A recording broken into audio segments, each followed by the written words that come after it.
संपूर्ण महाराष्ट्रात विधान परिषदेची निवडणूक त्या ठिकाणी जाहीर झालेली आहे आणि खरं तर जळगाव विधान परिषदेसाठी अनेक नाव जे आहे ते चर्चेमध्ये आलेले आहे.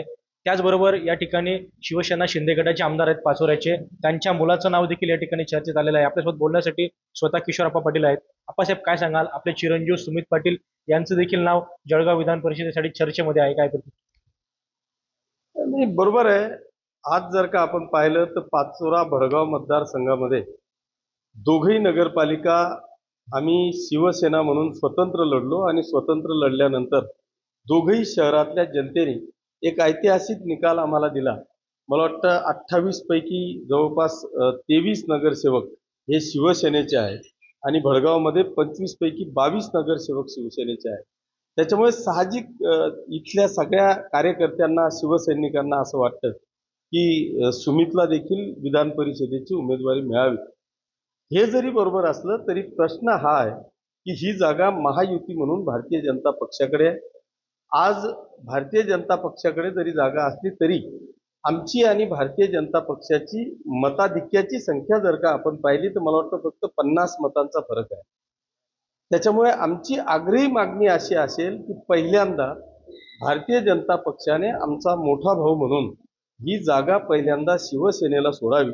ही जागा जर का शिवसेनेला सोडली तर निश्चितपणे जो काय कोणी उमेदवार असेल, मग गुलाबराव पाटील साहेबांचे चिरंजीव प्रतापराव असतील, माझा चिरंजीव सुमित असेल किंवा आणखी कोणी जर काही इच्छुक असेल तर या सगळ्या इच्छुकांची मागणी आदरणीय एकनाथ शिंदे साहेबांकडे करतील. एकनाथ शिंदे साहेब जो निर्णय घेतील तो निर्णय आम्हाला सगळ्यांना मान्य असेल. साहेब, एक चर्चा अशी आहे की भाजपने गुलाबराव पाटील जे आहेत त्यांचे चिरंजीव प्रताप पाटील यांना भाजपच्या तिकिटावर उमेदवारी दिल्याची चर्चा आहे. अधिकृत दुजोरा नाही, मात्र ही चर्चा आहे, काय सांगा? मला असं वाटतं की ती चर्चा जरी अधिकृत नसली तरी माझं भाजपला हेच म्हणणं असेल की आमचा उमेदवार घेऊन त्याला तुमची उमेदवारी देण्यापेक्षा तुम्ही ती जागा शिवसेनेला सोडावी.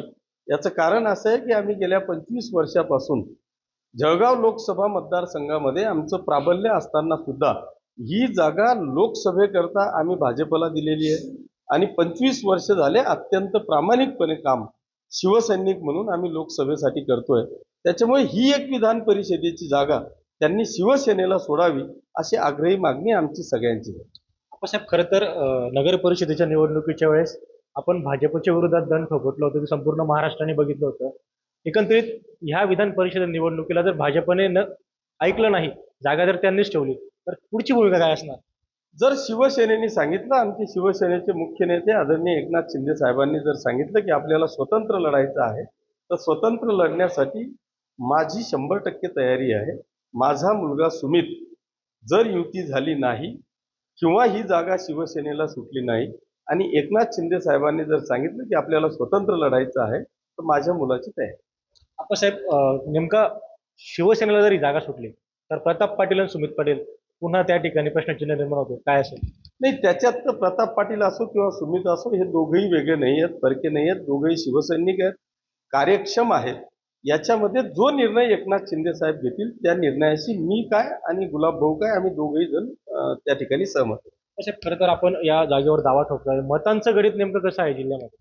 मतांचं गणित जर का आपण पाहिलं तर टोटल मला वाटतं 600-650 वोटिंग काहीतरी आहे. त्याच्यापैकी 250 वोटिंग 224-25 वोटिंग काहीतरी भाजपचं आहे आणि शिवसेनेचं मला वाटतं 146, 47, 48 काहीतरी वोटिंग आहे. त्याच्यामुळे आमचा जो फरक आहे तो 550 मतांचा फरक आहे. पण उर्वरित जे 300-350 वोटिंग आहे की जे भाजपच्या विरोधात आहे, भाजपला ते कधीही स्वीकारू शकणार नाही. मग ते काँग्रेस असेल, उबाठा असेल किंवा राष्ट्रवादी शरदचंद्र पवार साहेब असतील, या सगळ्यांची जर का बेरीज पाहिली तर मला वाटतं आमच्या 50% दोघं मिळून आणि 50% इतर.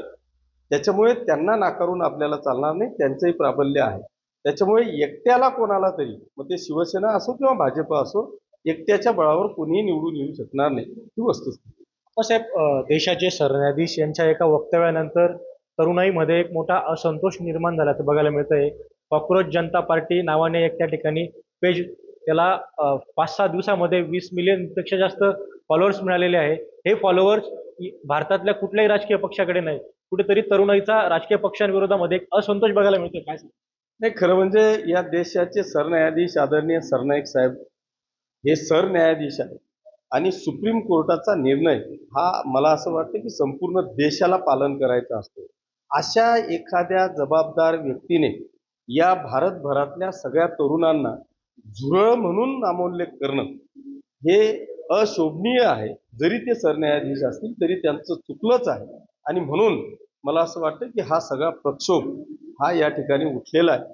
पण जरी प्रक्षोभ उठत असला, नाव जरी सरन्यायाधीश सूर्यकांतजींचं असलं तरी हा प्रक्षोभ मला वाटतं सत्ताधाऱ्यांच्या विरोधात आहे असं म्हटलं तर वावगं ठरणार नाही. कारण प्रक्षोभ हा तरुणांचा असो, जनतेचा असो, शेतकऱ्यांचा असो का कुणाचाही असो, हा प्रक्षोभ विरोधकांच्या बाजूने नसतो, विरोधात नसतो, तर हा सत्ताधाऱ्यांच्या विरोधात असतो. त्याच्यामुळे हा प्रक्षोभ म्हणजे एका बाजूला 1.5 करोड मला वाटतं फॉलोअर्स फक्त काँग्रेसचे आहेत, 90-95 लाख फॉलोअर्स हे भारतीय जनता पक्षाचे आहेत, आणि दुसऱ्या बाजूला 16 मे रोजी स्थापन झालेला कॉक्रोच जनता पार्टी सारखा पक्ष ज्याला मिलियन्समध्ये फॉलोअर्स मिळत आहे, ही खरं म्हणजे आत्मपरीक्षणासारखीच गोष्ट. सत्ताधाऱ्यांनी कुठेतरी आता आत्मपरीक्षण केलं पाहिजे, कारण की तरुणाई विरोधात जाताना दिसते. ही वस्तुस्थिती आहे. मी मान्य केलं की हा जो काही प्रक्षोभ आहे याला कुठेतरी थांबवणं गरजेचं आहे, नाही तर हा मला असं वाटतं की सगळ्यांकरता चिंतेची बाब आहे. हो साहेब, मनोज जरांगे पाटील यांनी पुन्हा एकदा मी उपोषण करणार असल्याचं वक्तव्य त्या ठिकाणी केलेलं आहे. कसं पाहताय वक्तव्य? मनोज जरांगे पाटील साहेबांना शिवसेनेचा आधी पाठिंबा होता, आजही पाठिंबा आहे. माननीय मुख्यमंत्री एकनाथ शिंदे साहेब असताना मनोज जरांगे पाटील साहेबांच्या जेवढ्याही डिमांड्स होत्या त्या मान्य करून एकनाथ शिंदे साहेबांनी बऱ्यापैकी विषय मार्गी लावण्याचा प्रयत्न केला. आता देखील राज्याचे मुख्यमंत्री आदरणीय देवेंद्रजी फडणवीस साहेब हे देखील मनोज जरांगे पाटील साहेबांचे वेगवेगळ्या समित्या स्थापन करून त्यांना न्याय देण्याचाच प्रयत्न करतायत. या राज्याच्या मराठा समाजाला न्याय देण्याचा प्रयत्न करतायत. परंतु काही टेक्निकल गोष्टींमुळे कदाचित लांबत असेल, पण तरी सुद्धा मला असं वाटतं की जरी जरांगे पाटील साहेबांनी आता उपोषण पुकारलेलं असेल, आमचा निश्चितपणे त्यांना पाठिंबा असेलच, परंतु हा नुसता उपोषण करून प्रश्न मिटणार नाही. मला असं वाटतं चर्चेच्या जर का बैठका या ठिकाणी झाल्या तर चर्चेअंती निश्चितपणे चांगला मार्ग निघेल. तर हे होते शिवसेना शिंदे गटाचे आमदार किशोर पाटील यांनी जळगाव विधान परिषदेवर खरं तर दावा ठोकलेला आहे. खेमचंद कुमार, TV9 मराठी, चाळीसगाव, जळगाव.